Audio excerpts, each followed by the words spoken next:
Live షోకి తిరిగి స్వాగతం. భోగాపురంలో దొంగ రైతులతో ధర్నా చేస్తూ జగన్ అభివృద్ధిని అడ్డుకుంటున్నారన్న ఏపీ టీడీపీ అధ్యక్షుడు కళా వెంకట్రావు ఆరోపణలు సమర్థిస్తారా అంటే 23% మంది అవునని 77% మంది కాదంటున్నారు. ఇక నిన్న జగన్ గారు అక్కడికి వెళ్ళి అక్కడ పెద్ద కార్యక్రమం నిర్వహిస్తే చాలామంది మహిళలు కూడా డబ్బులు ఉన్న వాళ్ళ పొలాల్లో విమానాలు ఎగరవా, మా పొలాల్లోనే అయితే ఎగురుతాయా, అయ్యన్న పాత్రుడు, గంటా శ్రీనివాసరావు, అవంతి శ్రీనివాస్ వీళ్ళ భూముల్ని 100 ఎకరాల భూముల్ని వదిలేసి మా భూములను తీసుకుంటున్నారంటూ తీవ్ర స్థాయిలో ఆరోపణ చేయటం ఇవన్నీ జరిగిన నేపథ్యంలో మరి కళా వెంకట్రావు గారు ఆ ప్రాంతానికి సంబంధించిన టీడీపీ అధ్యక్షుడే, ఆయన ఇదంతా దొంగ రైతులు అసలు రైతులే కాదు రియల్ ఎస్టేట్ వ్యాపారాలు చేస్తున్నారంటున్నారు. కృష్ణారావు గారు ఏది వాస్తవం ఏది అవాస్తవం? ఒకటి, ప్రభుత్వం ఈ భూ సేకరణ సమీకరణ ఈ ప్రయోగాలతో చేస్తూ చాలా పెద్ద ఎత్తున చేస్తుంది. అంటే మామూలుగా అందరూ ఏంటంటే ఈ శంషాబాద్ ఇంటర్నేషనల్ ఎయిర్పోర్ట్ ఇది వరల్డ్ ఫేమసే కదా, పెద్ద ఎయిర్పోర్ట్, చాలా అద్భుతమైన సౌకర్యాలు కలిగిందని దీనికి చాలా అవార్డులు అవి కూడా వచ్చేది ప్రపంచవ్యాప్తంగా. ఇది ఎంత అంటే అదే 5,000 ఎకరాలు. మరి భోగాపురం అంటే 15,000 ఎకరాలు అంటే 15,000 ఎకరాల్లో ఎయిర్పోర్ట్ ఏంటో అసలు. ఇప్పుడు ఎయిర్పోర్ట్లు చిన్న ఎయిర్పోర్ట్లు చెన్నై కూడా 1200 ఎకరాలే ఉంది. అయితే ఈయన ఏంటంటే వైజాగ్ అనేది నేవీ ఆధ్వర్యంలో ఉంది కదా, పక్కన భోగాపురంలో మన ఇంటర్నేషనల్ లెవెల్లో కట్టుకుందాం అన్నారు, కట్టుకోమని.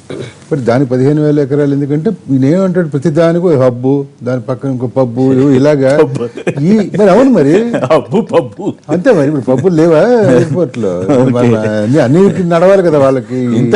శంషాబాద్ లో వాడింది 2,000 ఎకరాలు. ఇంత చేసి వ్యవహారం అంటే అది గ్రీన్ ఫీల్డ్ ఎయిర్పోర్ట్ అది. అంటే మొత్తం అంతా ఇన్ని 1,000 ఎకరాల చెట్లు పెంచాలని అది. ఇప్పుడు ఇది ఒక గ్రీన్ ఫీల్డ్. మళ్ళీ వైజాగ్ ఏంటంటే అది ఉంటుంది. ఇంకా యువతలకు వస్తే ఇంకా గన్నవరం ఎయిర్పోర్ట్, దానికి సమీకరణ, పక్కన మంగళ ఎయిర్పోర్ట్. నేనది వీళ్ళ భాగస్వాములు ప్రభుత్వంలో వీళ్ళకే అనుమానాలు ఉన్నాయి.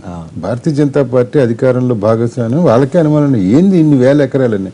మీరు ఒక మూలమ్మో 30,000 ఎకరాలు జిల్లాకు మొదట్లో, మళ్ళీ జిల్లా చివరిలో 30,000 ఎకరాలు. వాళ్ళెవరు అభ్యంతరం చెప్పినట్టు కానీ ఇట్లా కాదని సలహా ఇచ్చినట్టు కూడా కనపడదు. వాళ్ళంతా బ్రహ్మాండమని మెచ్చుకుంటున్నారు కదా.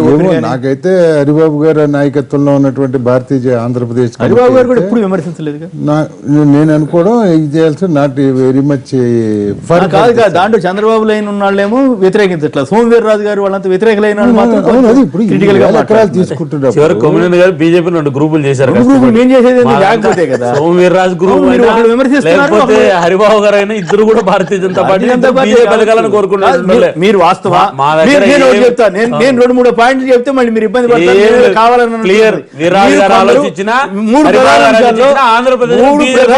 ప్రధాన అంశాల్లో మీ పెద్ద నాయకులు కొందరు చంద్రబాబు గారిని పొగిడితే కొందరు విమర్శించారు. 3 ప్రధాన అంశాలు అంటే నేను చెప్పమంటే మళ్ళీ మీకు ఇబ్బంది, అదంతా వద్దు. రైట్. సో ఇటువంటి కాదు. ఇక్కడ పాయింట్ అంటే రైతులు దొంగ ధర్నాలు చేస్తున్నారా? నిజంగానే గంటా అయ్యన్న పాత్రుడు, అవంతి శ్రీనివాసులు భూములు, పెద్ద వాళ్ళ భూములు 100 ఎకరాలు వదిలేసి పేదల భూములు తీసుకున్నారా? లేదా జగన్ కళా వెంకట్రావు గారు చెప్పినట్టు దొంగ రైతుల ప్రతిపక్ష నాయకుడిగా హోదా కలిగినటువంటి జగన్మోహన్ రెడ్డి నేరుగా నిన్న కొన్ని ఆరోపణలు సంధించాడు. 3 పేర్లు తీశాడు మంత్రులు, ఏదో ఒక ఎంపీ తీశాడు. వీళ్ళందరూ ఎక్కడ చేస్తున్నారు, వాళ్ళు భూములు వదిలేసుకుని అయ్యన్న పాత్రుడు అయితే మీరంతా రాశారు దానికి. మరి వాళ్ళు బయటకు వచ్చి చెప్పాలి. బట్ ఒకటేంటంటే వీళ్ళందరూ దొంగ రైతులు, బోగస్ రైతులు, రియల్ ఎస్టేట్ వాళ్ళు ఏదో వచ్చి కూర్చుని ఏదో చేస్తున్నారు. అది ఇది. ఇప్పుడు ఆయన ఇప్పుడు ఒకటి ఇవాళ వీళ్ళు గజ్వేల్ వెళ్తారు, తెలుగుదేశం బీజేపీ, టీఆర్ఎస్ స్టేట్మెంట్ ఇదే ఉంటుంది. దొంగ బస్సు యాత్రలు, వీళ్ళకి అసలు రైతులు ఎవరు రాలేదు వీళ్ళంటారు. ఇక్కడ ఆయన ఒక ప్రతిపక్ష నేతగా నేరుగా సూటిగా ఒక విషయం చెప్పి ఆరోపణ చేసినప్పుడు దాని గురించి ఇక్కడ కనీసం 4 పక్షాలైనా ఉన్నాయి ఇక్కడ మాట్లాడుకోవడానికి. ఆయన ఎంత ఒక పార్టీని కలిపేసుకున్నా కూడా ఇంకా 9 రాజకీయ పక్షాలు ఉన్నాయి తెలంగాణలో. అక్కడ ఈచితంతే 2 ఉన్నది.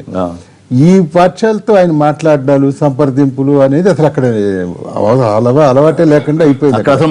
ఆంధ్రప్రదేశ్లో ప్రధాన ప్రతిపక్షాన్ని కూర్చోబెట్టడం, మాట్లాడడం, బీజేపీకి టీడీపీకి కోఆర్డినేట్ కమిటీ అన్నారు, అది ఎప్పుడు మీట్ అవుతుందో అది ఎవరు చేసుకుంటున్నారు అది లేదు. అదంతా ఏకపక్షంగా నడుస్తోంది.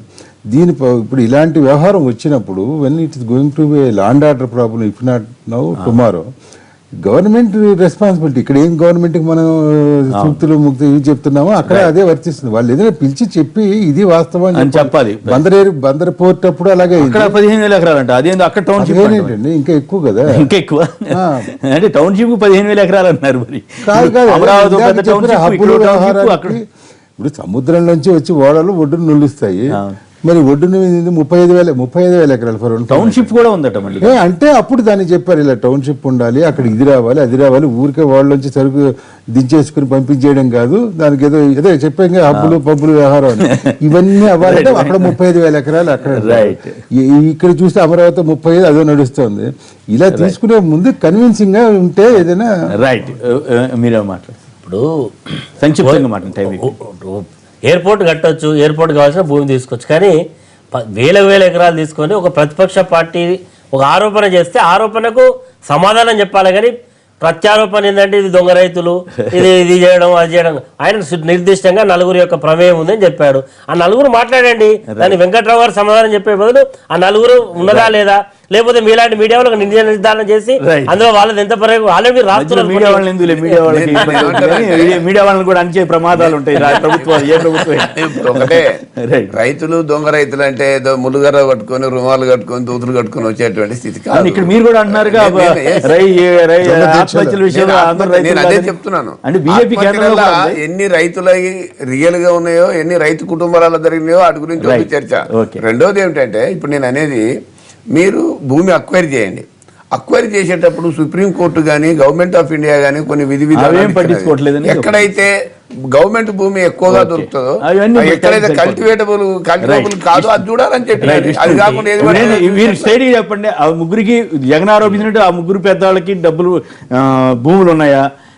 కళా వెంకటరావు గారు ఆరోపిస్తున్నట్టు దొంగ రైతులు ధర్నా చేస్తారు. కళా వెంకటరావు గారు ఫస్ట్ ఒకవేళ ఆయన మాట్లాడంటే ఆయన అధ్యక్షుడు ఇప్పుడు అధికారికంగా తక్షణం ఆ వర్డ్ ఏదైతే ఉందో దొంగ రైతులు అనేటువంటి వర్డ్ అయితే ఉందో విత్డ్రా చేసుకుంటే ఆయనకు హుందాగా ఉంటుంది. తెలుగుదేశం పార్టీ కూడా మంచిది.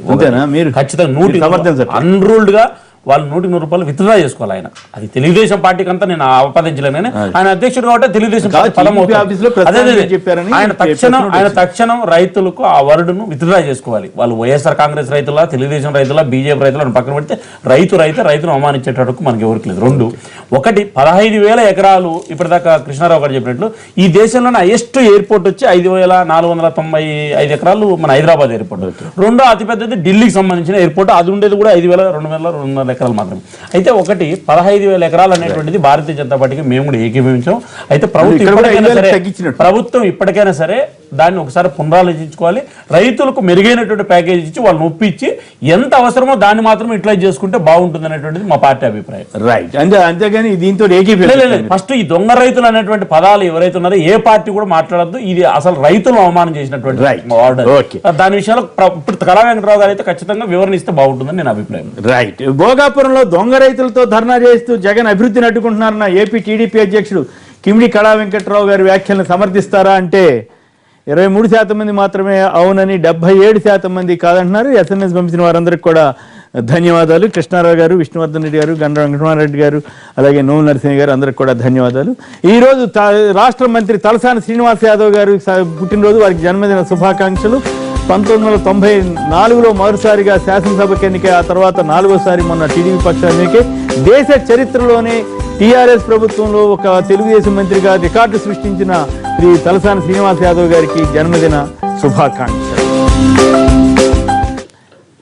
ఇది నేటి వార్తా విశ్లేషణ కార్యక్రమం. నమస్కారం.